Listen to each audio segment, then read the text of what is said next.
Bonjour à tous, j'espère que vous allez bien.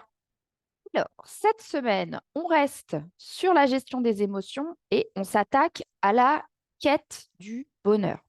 Pourquoi j'avais envie de parler de ça? Parce que moi, quand j'ai compris ce que je vais vous exposer dans les quelques prochaines minutes, ben, ça a changé pas mal de choses dans ma vie, dans ma façon d'appréhender mon quotidien. Et je me suis dit que ce serait hyper intéressant de vous le partager. Alors, je l'avais déjà partagé dans le passé dans une autre vidéo qui s'appelle, je crois, le 50-50 de l'expérience humaine. Je l'avais postée. Elle est disponible aussi sur ma chaîne YouTube si vous avez envie d'aller voir un petit peu. Mais bon, en gros, on va reprendre les éléments cette semaine. Mais ce que j'avais envie de vous montrer, c'est que toute notre quête qu'on a tous dans le quotidien à vouloir être heureux tout le temps, à vouloir que tout se passe tout le temps bien, vouloir se sentir mieux en permanence, etc. En fait, cette quête-là, elle est, pour moi, elle est finalement inatteignable et elle est vaine et c'est une perte de temps et d'énergie pour la simple raison que malgré la façon dont on est socialisé, dont on est éduqué, dont finalement la société fonctionne à travers la publicité, à travers toutes les choses auxquelles on est exposé au quotidien, on n'est pas fait pour être heureux 100% du temps, mais pour avoir une expérience humaine que je qualifierais du 50-50. Donc j'en ai déjà parlé comme je le disais, mais l'idée c'est que vous êtes 50% du temps au top, hyper heureux, au bout, vous êtes vraiment content de ce qui se passe dans votre quotidien, vous êtes hyper motivé, passionné, vous êtes bien. Et 50 autres pourcents du temps, vous allez vous sentir frustré au bout de votre vie, au bout du rouleau, avoir des idées un peu sombres ou tristes. Vous n'allez pas vous sentir forcément bien ou les choses n'auront pas forcément toujours de sens, etc. Et ce que je veux vous expliquer aujourd'hui, c'est que vous sentir comme ça 50% du temps, c'est normal. Et que à la fois, vous sentir bien aussi de temps en temps, et du moins faire en sorte de contribuer à vous sentir bien, c'est aussi normal. Mais il est impossible d'être 100% heureux tout le temps.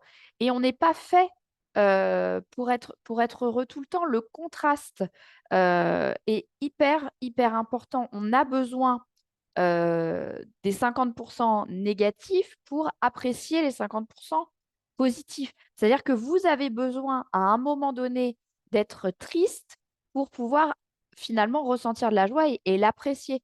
Vous avez besoin d'avoir peur pour apprécier de vous sentir en sécurité. Vous avez besoin, à contrario, ben, d'être dans la certitude, mais et d'expérimenter le doute en parallèle parce que l'un n'existe pas vraiment sans l'autre.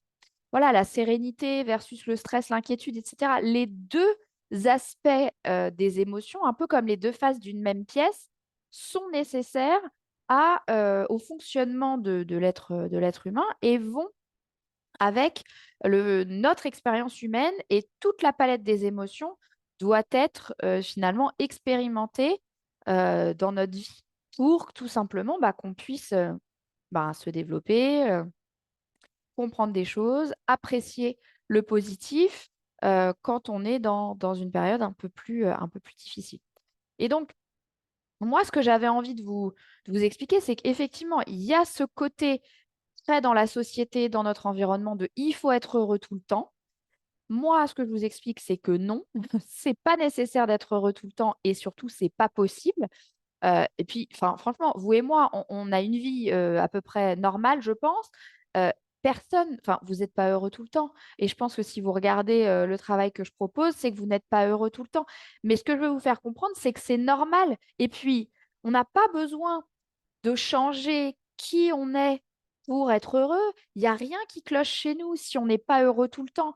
Parce qu'on a toujours cette impression que si les autres ont l'air plus heureux que nous, c'est qu'il y a un truc qui cloche et qu'il faut qu'on change quelque chose ou qu'on se comporte d'une certaine façon ou qu'on achète un nouveau truc ou qu'on change de boulot ou qu'on change de mec ou j'en sais rien, qu'on change finalement les circonstances extérieures de notre vie pour enfin être heureux parce que le bonheur vient, soi-disant, d'une chose extérieure à nous. Non. Et on n'est pas censé être heureux tout le temps. Donc, c'est ce que je vous répète. Donc, arrêtez de culpabiliser ou de vous dire qu'il y a un problème si vous n'êtes pas bien tout le temps. C'est normal. Donc, déculpabilisez-vous là-dessus, c'est hyper important. Et puis, il y a une chose que je voulais ajouter aussi, c'est que on n'a pas envie, en vrai, d'être heureux tout le temps. Je vous donne un exemple. Quand vous venez, j'en sais rien, de vous faire larguer, par exemple, vous n'avez pas envie de sauter partout et d'être hyper heureux, en fait. Vous avez envie d'avoir ce moment de tristesse, d'abattement, de complainte, qu'on vous, qu'on vous console. Voilà, vous avez besoin de ce moment où vous écoutez de la musique et vous pleurez sous votre douche ou dans votre voiture. Bah voilà, on a besoin parfois de ces moments-là. Euh, ou, j'en sais rien, vous venez de vous faire virer, vous n'allez pas faire la fête dans tous les sens. Donc, vous avez besoin de ce temps où vous allez vous plaindre et crier à l'injustice, etc. Et finalement, faire entendre aussi votre mécontentement, votre frustration, votre déception, votre ressenti, en fait, à ce moment-là. Pareil, quand vous recevez une mauvaise nouvelle, vous n'avez pas envie de rire, de crier, de sauter. Voilà, on a besoin aussi d'expérimenter l'autre face de la pièce et ça fait partie de la vie. Et de manière générale, tout est un 50-50. C'est pas seulement les émotions que vous allez ressentir tantôt plutôt confortable, tantôt plutôt inconfortable. Tout est 50-50. La situation est un 50-50, quelle qu'elle soit. Vous allez avoir du positif et du négatif dans toutes les situations que vous allez rencontrer. Les gens autour de vous sont un 50-50. Vous allez avoir cette partie que vous adorez chez eux et puis toujours ces défauts qui vous insupportent. Et les deux sont importants. Les deux font de la personne son entièreté, qui elle est. Et puis c'est comme ça. On a besoin de ces deux aspects-là. Et vous aussi, vous êtes un 50-50. Donc, ce qui est important, déjà, c'est d'intégrer cette notion que on n'est pas censé être heureux tout le temps. Que ne pas être heureux tout le temps, c'est normal. Que c'est important d'expérimenter les autres émotions pour apprécier celles qui sont plus confortables. Et puis, on a besoin de rien changer en nous, ni de culpabiliser de ne pas être heureux tout le temps parce que c'est normal. On a besoin de réaliser qu'effectivement, être heureux tout le temps, c'est pas forcément ce qu'on a envie dans le quotidien et c'est bien de s'en rendre compte, puis de réaliser que de manière générale, tout autour de nous est un 50-50. Et quand on réalise tout ça, quand on arrive à comprendre ça et à s'approprier ce concept-là, alors là, c'est génial parce que on arrive à prendre pas mal de recul dans plein de situations. Ça évite de se raconter un drame pas possible quand on se retrouve voilà, dans une situation un peu difficile et de pouvoir voir, OK, quel est le 50% de positif dans cette situation, quel est le 50% de négatif. Et voilà, de réaliser qu'il y a les deux. Ensuite, ça vous permet de relativiser. Dire, OK, là, je suis dans la phase où je me sens pas bien, c'est OK, c'est pas très confortable, mais ça va passer. Euh, ça vous permet aussi de comprendre que les émotions inconfortables font partie de votre expérience humaine, font partie de votre quotidien et des choses que vous allez devoir expérimenter. Et ça vous permet du coup de laisser passer les émotions sans rejeter, sans faire diversion, sans résister à l'émotion qui doit vous traverser. Ça vous permet de développer ou du moins de cesser de limiter votre estime de vous. Pourquoi? Parce que vous ne vous dites plus qu'il y a un problème chez vous quand vous ne vous sentez pas bien et vous êtes finalement un peu votre meilleur soutien quand ça va mal et que voilà, vous laissez passer ces émotions et vous êtes là finalement dans votre propre équipe pour que ça passe pendant ces moments difficiles plutôt que de vous dire, OK, il y a un truc qui va pas chez moi et de finalement vous déprécier, vous comparer aux autres et vouloir finalement être quelqu'un d'autre qui n'est peut-être pas vous et qui du coup va aussi avoir un impact sur votre confiance en vous au-delà de l'estime de vous. Donc, ça vous permet aussi de dédramatiser complètement l'inconfort, on en a parlé, et de cesser finalement de diaboliser cette émotion inconfortable. Et vous verrez que quand on n'est pas dans le rejet, dans la diversion ou dans la résistance face à l'émotion, déjà le ressenti inconfortable de l'émotion est bien moins fort et du coup, ça passe plus facilement un peu comme un sac un peu lourd qu'on devrait traîner pendant une journée. À un moment donné, c'est pas insurmontable. Vous y arrivez, vous êtes capable. Et puis, vous rendez compte aussi que ça passe de manière générale quand on n'a pas besoin de résister à tout ça. Et finalement, quand vous êtes moins dans la peur de ressentir quelque chose d'inconfortable ou dans la peur de ne pas être dans le bonheur absolu tout le temps, et ben finalement, vous avez moins peur des émotions de manière générale. Et du coup, vous osez plus. Et quand vous osez plus, certes, vous êtes plus dans l'inconfort parce que l'audace est inconfortable, mais l'inconfort, ça vous permet de vous développer. Et en effet, nous, les êtres humains, pour être dans le développement perpétuel, si on a cette partie du cerveau qui est le cortex préfrontal, il est là pour ça, pour se développer, pour faire évoluer notre espèce, etc. Et plus vous allez avoir, je dirais, le courage et l'audace de prendre des risques, de faire des choses nouvelles qui certes sont inconfortables, mais qui sont tout à fait à votre portée, vous allez du coup vous développer davantage, créer de nouveaux résultats pour vous et finalement avoir une expérience de vie bien moins montagne russe et peut-être beaucoup plus lisse dans votre expérience émotionnelle du quotidien. Et puis, il faut se rappeler, la dernière chose que je voulais évoquer, il faut se rappeler que les émotions de manière générale, qu'elles soient confortables ou inconfortables, donc effectivement déjà sont inoffensives et elles passent. Donc ça, c'est vraiment important de le rappeler. Et puis surtout, elles sont un signal. Elles sont un signal soit qu'il y a quelque chose à régler, soit que vous êtes en train de changer, en train de vous développer, en train d'avancer, soit voilà, que vous êtes en train de traverser une période un peu difficile et qu'il faut que vous soyez votre propre soutien plutôt que de vous flageller parce qu'il y a un truc qui va pas parce que vous vous sentez mal. Ça ne veut pas forcément dire qu'il y a un problème chez vous quand vous vous sentez pas bien. Au contraire, au contraire, ça veut juste dire, OK, je me développe, je suis en train d'aller de sortir de ma zone finalement de confort, etc. Et je suis en train de progresser, de me développer, d'avancer. Donc, c'est ça qui est vraiment important. Donc, dédramatiser un peu tout ça, toutes les émotions inconfortables, elles sont normales, elles sont là parce qu'elles ont besoin d'être là et parce qu'elles vous servent.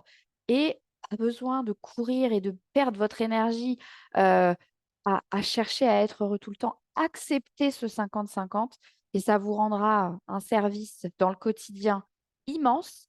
Et puis, ça vous permettra surtout vraiment d'aller plus loin, de vous développer, de vous sentir vraiment aussi mieux dans le quotidien plutôt que de rajouter de l'inconfort à de l'inconfort en vous jugeant ou en ne comprenant pas s'il y a quelque chose, enfin, en vous disant qu'il y a quelque chose qui cloche chez vous. Donc, donc voilà.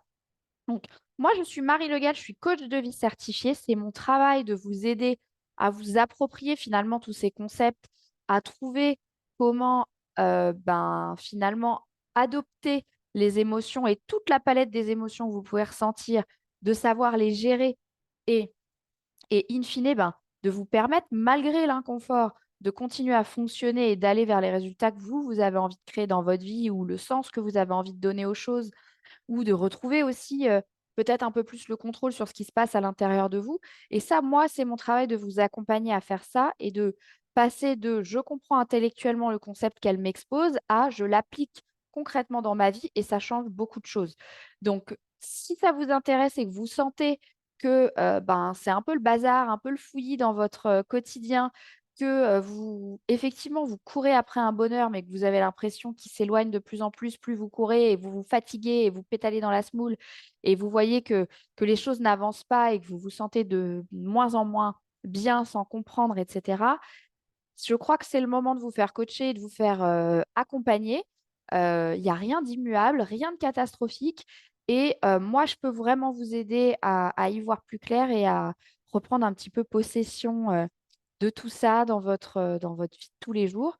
Et puis, de permettre que dans les différentes sphères de votre vie, les émotions ne soient pas un problème et ne soient pas diabolisées, mais soient au contraire des outils pour, comme on disait la semaine dernière, vous permettre de passer à l'action et de créer ce que vous avez envie de créer dans votre vie.